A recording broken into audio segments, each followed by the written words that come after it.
Hi എല്ലാവർക്കും നമസ്കാരം. പുതിയ ഒരു വീഡിയോയിലേക്ക് എല്ലാവർക്കും ഹൃദ്യമായ സ്വാഗതം. ഇന്ന് നമ്മൾ ഡിസ്കസ് ചെയ്യാൻ പോകുന്ന ഒരു വിഷയം എന്ന് പറയുന്നത് നമ്മുടെ വീട്ടു ജോലികൾ എങ്ങനെ ഈസി ആയിട്ട് നമുക്ക് ചെയ്തെടുക്കാം എന്നുള്ളതാണ്. ഞാൻ നസീമ ഷാഫി, ലൈഫ് കോച്ച്. നമ്മളെ എല്ലാവരെയും പ്രയാസപ്പെടുത്തുന്ന, നമുക്ക് എപ്പോഴും ഇഷ്ടമില്ലാത്ത, ചെയ്താലും തീരാത്ത ഒരു സംഭവമാണ് നമ്മുടെ ഒരു വീട്ടു ജോലി എന്ന് പറയുന്നത്. ചിലരത് ആസ്വദിച്ച് നന്നായിട്ട് പ്രിപ്പയർ ചെയ്ത് നന്നായിട്ട് പ്ലാൻ ചെയ്തിട്ട് ചെയ്യുന്നവരുണ്ട്. എന്നാൽ മറ്റു ചിലരാവട്ടെ പ്ലാനിങ് ഒന്നുമില്ലാതെ, വളരെയധികം പ്രിപ്പറേഷനും ഒന്നുമില്ലാതെ വൈകുന്നേരം വരെ നീട്ടി വലിച്ച് വീട്ടു ജോലികൾ ചെയ്യുന്നവരുമുണ്ട്. അപ്പോൾ ഈ വീട്ടു ജോലികളെ എങ്ങനെ സിമ്പിളായിട്ട് പെട്ടെന്ന് നമുക്ക് ചെയ്തു തീർക്കാം എന്നുള്ളതാണ് ഇന്ന് നമ്മൾ ചർച്ച ചെയ്യാൻ പോകുന്നത്.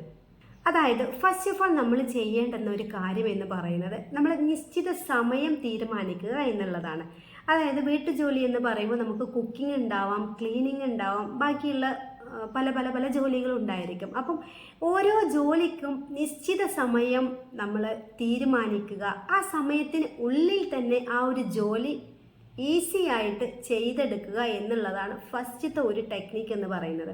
അതായത് ചെയ്യേണ്ടുന്ന ജോലിയെ കുറിച്ചിട്ട് വ്യക്തമായിട്ടുള്ള ധാരണ നമുക്കുണ്ടായിരിക്കണം. ഇനി ഓരോ ദിവസം ചെയ്യേണ്ടുന്ന ജോലിയെ കുറിച്ചിട്ടുള്ള വ്യക്തമായ പ്ലാനിങ്ങോട് കൂടിയാണ് നമ്മൾ ഈ കാര്യങ്ങൾ ചെയ്യുന്നത് എങ്കിൽ, അതായത് കുക്കിങ്ങിന് ഇത്ര ടൈം, ക്ലീനിങ്ങിന് ഇത്ര ടൈം എന്നിങ്ങനെ ഓരോ ജോലിക്കും കൃത്യമായിട്ടുള്ള സമയം നിശ്ചയിച്ചിട്ടാണ് നമ്മൾ മുന്നോട്ട് പോകുന്നത് എങ്കിൽ നമുക്ക് തീർച്ചയായിട്ടും ഈ ജോലികളെ ഈസി ആയിട്ട് ചെയ്തെടുക്കാൻ വേണ്ടിയിട്ട് പറ്റും. അടുത്തൊരു ടിപ്പ് എന്ന് പറയുന്നത്, നമ്മൾ ഒരാൾ മാത്രം വൈകുന്നേരം വരെ ഇങ്ങനെ കഷ്ടപ്പെടേണ്ട ഒരു കാര്യവുമില്ല. നമ്മുടെ വീട്ടിൽ വേറെയും അംഗങ്ങൾ ഉണ്ടായിരിക്കാം. ഈ അംഗങ്ങൾക്ക് കൂടി പല ജോലികളും വിഭജിച്ച് കൊടുക്കുമ്പോൾ നമ്മുടെ ജോലി നമുക്ക് ഈസി ആക്കുകയും ചെയ്യാം, വളരെ പെട്ടെന്ന് തന്നെ ജോലികൾ തീർക്കുകയും ചെയ്യാം. കുടുംബാംഗങ്ങളിൽ തന്നെ ചെറിയ കുട്ടികൾക്ക് കൊടുക്കാൻ പറ്റുന്ന ജോലികൾ ഉണ്ടായിരിക്കും.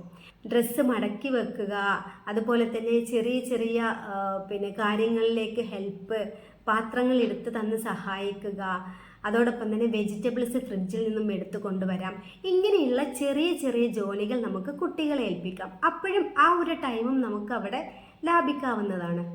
അതോടൊപ്പം തന്നെ നമുക്ക് യൂസ് ചെയ്യാൻ പറ്റുന്ന വേറൊരു ടെക്നിക്കാണ് പൊമഡോറോ ടെക്നിക്ക് എന്ന് പറയുന്നത്. രാവിലെ മുതൽ വൈകുന്നേരം വരെ നമ്മൾ ജോലി എടുക്കുന്നതിലൂടെ, തുടർച്ചയായിട്ട് 3-4 മണിക്കൂർ ജോലി എടുക്കുന്നതിലൂടെ നമ്മളുടെ ശരീരം തളരാൻ തുടങ്ങും.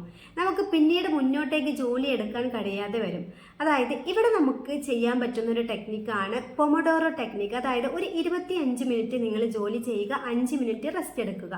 ഇങ്ങനെ ആവർത്തിച്ച് ഓരോ 25 മിനിറ്റിലും നിങ്ങൾ ഒരു 5 മിനിറ്റ് റെസ്റ്റ് എടുക്കുന്നതിലൂടെ നിങ്ങളുടെ ജോലി ഭാരവും കുറയും. അതോടൊപ്പം തന്നെ നിങ്ങളുടെ ശരീരത്തിനുള്ള ക്ഷീണവും നിങ്ങൾക്ക് കുറക്കാൻ വേണ്ടി സാധിക്കും. അടുത്തതായിട്ടുള്ളൊരു ടെക്നിക്ക് എന്ന് പറയുന്നത്, മാസത്തിൽ ഒരിക്കലെങ്കിലും നിങ്ങൾ ഡീപ്പ് ക്ലീനിങ് ചെയ്യുക.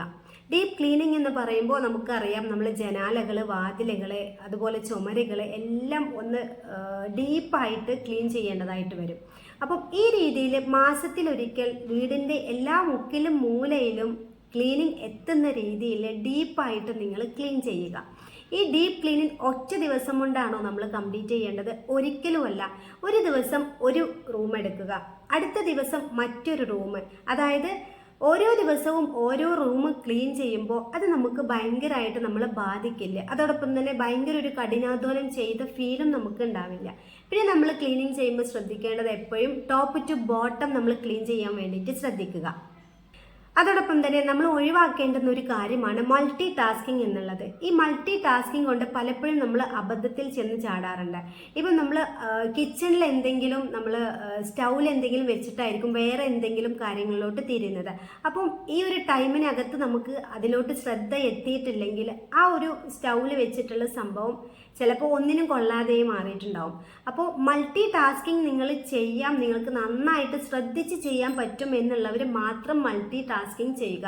അതല്ലാത്തവർ ഒരിക്കലും മൾട്ടി ടാസ്കിങ്ങിലോട്ട് പോകരുത്. കാരണം ഇത് നിങ്ങളുടെ സമയവും നഷ്ടപ്പെടുത്തും, അതോടൊപ്പം തന്നെ നിങ്ങൾക്ക് എക്സ്ട്രാ പണികളും തരുന്നതായിരിക്കും. അപ്പോൾ ഈ വീഡിയോയിൽ പറഞ്ഞിട്ടുള്ള ഇത്രയും കാര്യങ്ങൾ നിങ്ങൾ നിങ്ങളുടെ ലൈഫിലൊന്ന് പകർത്തി നോക്കൂ. എന്തെങ്കിലും മാറ്റം നിങ്ങൾക്ക് ഫീൽ ചെയ്യുന്നുണ്ടെങ്കിൽ തീർച്ചയായിട്ടും നിങ്ങൾ കമൻറ്റിലൂടെ അറിയിക്കുക. മറ്റൊരു വീഡിയോയുമായിട്ട് ഉടനെ വരുന്നതായിരിക്കും. ഈ വീഡിയോ ഇഷ്ടപ്പെട്ടാൽ നിങ്ങൾ ചാനൽ സബ്സ്ക്രൈബ് ചെയ്യുക, അതോടൊപ്പം തന്നെ മറ്റുള്ളവരിലേക്ക് ഷെയർ ചെയ്യുകയും ചെയ്യുക. താങ്ക്